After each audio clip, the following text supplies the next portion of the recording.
Hello friends, उदय GS research centre में एक बार फिर स्वागत। जैसा कि फ्रेंड्स आप जानते हैं कि आरओ का पेपर एकदम सर पे है, मंडरा रहा है।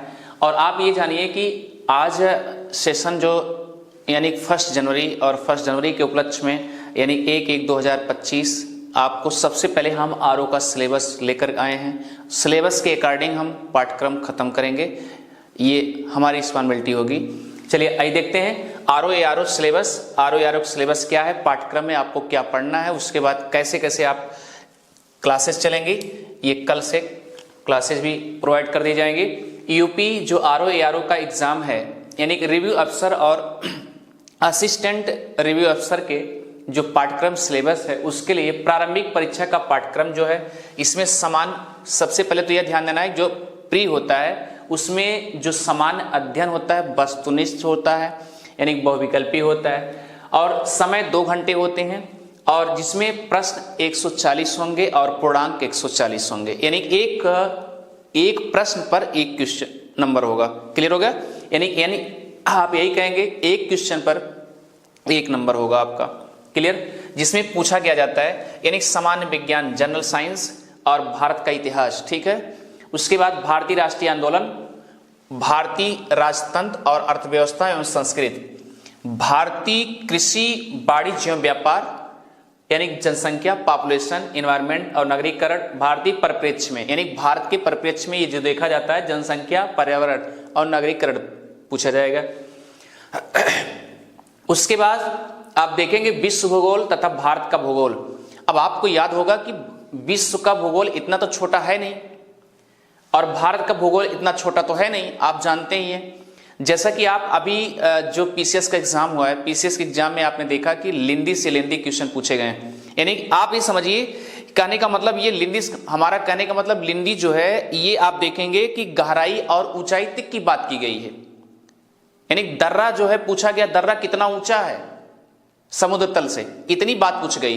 इसका मतलब अगर इस तरीके से पूछा गया तो हमको डीपली जाकर के गहन अध्ययन करना होगा। क्लियर है? और उसके बाद संसाधन में प्राकृतिक संसाधन, उसके बाद देखेंगे नूतन राष्ट्रीय तथा अंतरराष्ट्रीय महत्वपूर्ण पाठ्यक्रम। ठीक है, यानी घटनाक्रम से यानी तत्कालिक घटना जिसे कहते हैं, करंट अफेयर से रिलेटेड पूछे जाएंगे। सामान्य बौद्धिक क्षमता, उसके बाद उत्तर प्रदेश की शिक्षा कैसी, संस्कृति कैसी है, एग्रीकल्चर क्या है, इंडस्ट्रीज कैसे हैं, व्यापार, रहन सहन, ये सब सामाजिक प्रथाओं के संबंध में विशेष जानकारी। यानी सामाजिक प्रथा यानी पहले जो परंपरागत प्रथाएं चलती आ रही हैं या पहले चल रही थी, पहले परिवर्तन, अब क्या हुआ है परिवर्तन, तो इस परिप्रेक्ष्य में यानी पूछा जा सकता है नहीं, मतलब ये समझिए कि अगर सिलेबस में दिया हुआ है तो पूछा जाएगा, श्योर है। क्लियर है? तो और रही बात यह है कि अब देखेंगे कि जो सेकंड पेपर होता है उसमें सामान्य हिंदी प्रारंभिक परीक्षा में पूछा जाएगा यानी सामान्य शब्द, ज्ञान एवं व्याकरण लिखा हुआ है। इसमें भी वस्तुनिष्ठ ऑब्जेक्टिव टाइप होंगे और याद रखिएगा समय 1 घंटा, प्रश्न टोटल कितने रहेंगे 60 और पूर्णांक कितना होगा याद रखिएगा 60। इसका मतलब कि पर क्वेश्चन पर नंबर यानी एक क्वेश्चन पर 1 नंबर। क्लियर हो गया? अब देखिए इसमें समय जो 1 घंटा है इसमें क्या क्या यानी 10 शब्द यानी विलोम का, देखिए विलोम जो है विलोम पूछा जाएगा 10 शब्द और उसके बाद वाक्य एवं वर्तनी शुद्धि पूछा जाएगा। अनेक शब्दों के 1 शब्द यानी अनेक शब्द रहेंगे उसका 1 शब्द आपको देना पड़ेगा।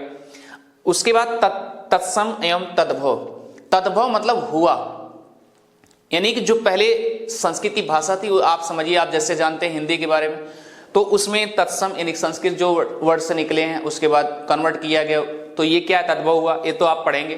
ठीक है, उसके बाद विशेष एवं विशेषण, क्लियर हो गया। उसके बाद पर्यायवाची शब्द, सिनोनिम्स। क्लियर है? जैसा कि हिंदी है इसलिए यहां पर पर्यायवाची शब्द वर्ड यूज करेंगे। चलिए ठीक है। उसके बाद देखेंगे अगला जो प्रोसीजर है, मुख्य जब प्रीलिम्स हो जाएगा उसके बाद मुख्य परीक्षा का पाठ्यक्रम होगा सामान्य अध्ययन, वो भी वस्तुनिष्ठ यानी बहुविकल्पी टाइप होगा। क्लियर हो गया? अब समय 2 घंटे 120 प्रश्न हो गए और पूर्णांक भी 120। इसका मतलब वो भी जिस तरीके से प्रश्न आएंगे 1 नंबर पर 1 क्वेश्चन पर 1 नंबर। क्लियर? तो समान हिंदी एवं आलेखन खंड 1 यानी सब्जेक्टिव टाइप पूछा जाता है यानी 2.5 घंटे। दिए हुए गद्यांश का शीर्षक, सारांश एवं 3 रेखांकित अंशों की व्याख्या करना होगा, जिसमें याद होगा 1, 3 और 6 और 12 यानी टोटल मिला के 21 अंक के होंगे, 21 नंबर के होंगे। क्लियर हो गया? यहां तक बातें समझ में आ गई। आगे देखेंगे, किसी दिए हुए सरकारी पत्र का सारणी रूप दिया जाएगा, सार लेखन दिया जाएगा, वो भी 15 अंक का होगा। पत्राचार यानी शासकीय अर्धशासकीय पत्र और कार्यालय आदेश एवं ज्ञाप परिपत्र, ये भी याद रखिएगा। यानी पत्राचार जो होगा इसमें से आपको एक लिखना होगा जिसमें 24 अंक का होगा। इतनी बात समझ गई। उसके बाद परिभाषित शब्दावली, प्रशासनिक एवं वाणिज्यिक शब्दावली, अंग्रेजी से हिंदी जिसमें 5 शब्द 10 अंक के होंगे, और हिंदी से अंग्रेजी 5 शब्द होंगे, 10 अंक होंगे। मुहावरे तथा लोकोक्तियां क्लियर है, केवल 5 यानी 10 अंक के होंगे। कंप्यूटर ज्ञान, कंप्यूटर के बारे में भी नॉलेज होना चाहिए। खंड 2 में क्या पूछा जाएगा, यानी सामान्य शब्द ज्ञान एवं व्याकरण वस्तुनिष्ठ यानी सब्जेक्टिव। पूर्णांक कितने होंगे? 60 यानी आधा घंटा। यानी इसमें क्या क्या होंगे याद रखिएगा, विलोम 6 शब्द यानी 12 अंक के, यानी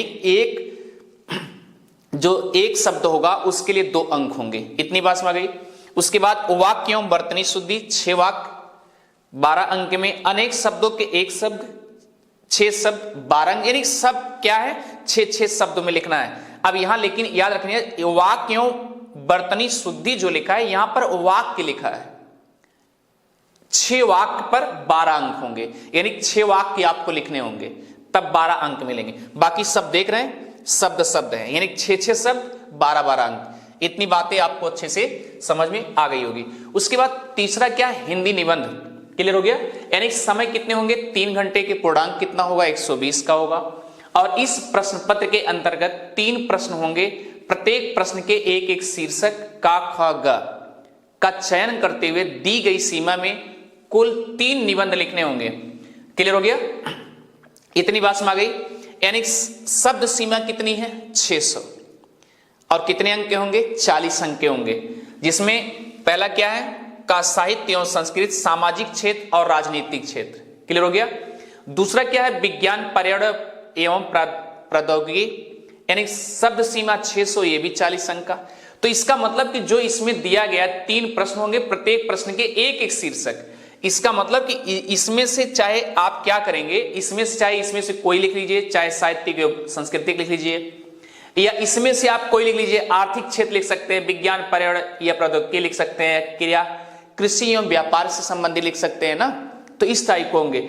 इसी प्रकार से तीसरा जो फैक्ट है, इसमें से भी एक लिखना होगा, इसमें से भी एक, इसमें भी एक, इसमें भी एक, यानी कि राष्ट्रीय एवं अंतरराष्ट्रीय घटनाक्रम। शब्द सीमा क्या है 600, 40 अंक।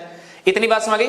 यानी सबका, यानी एक इसमें से लिखेंगे, एक इसमें लिखेंगे, एक इसमें, तो आपको टोटल कितने मिलेंगे याद रखना।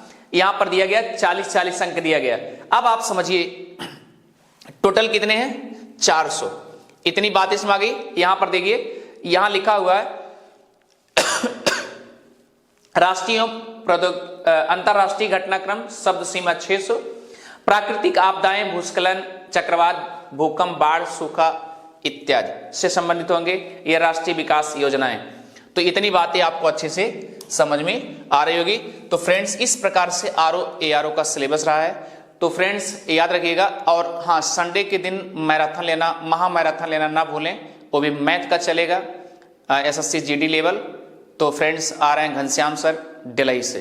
Thank you friends.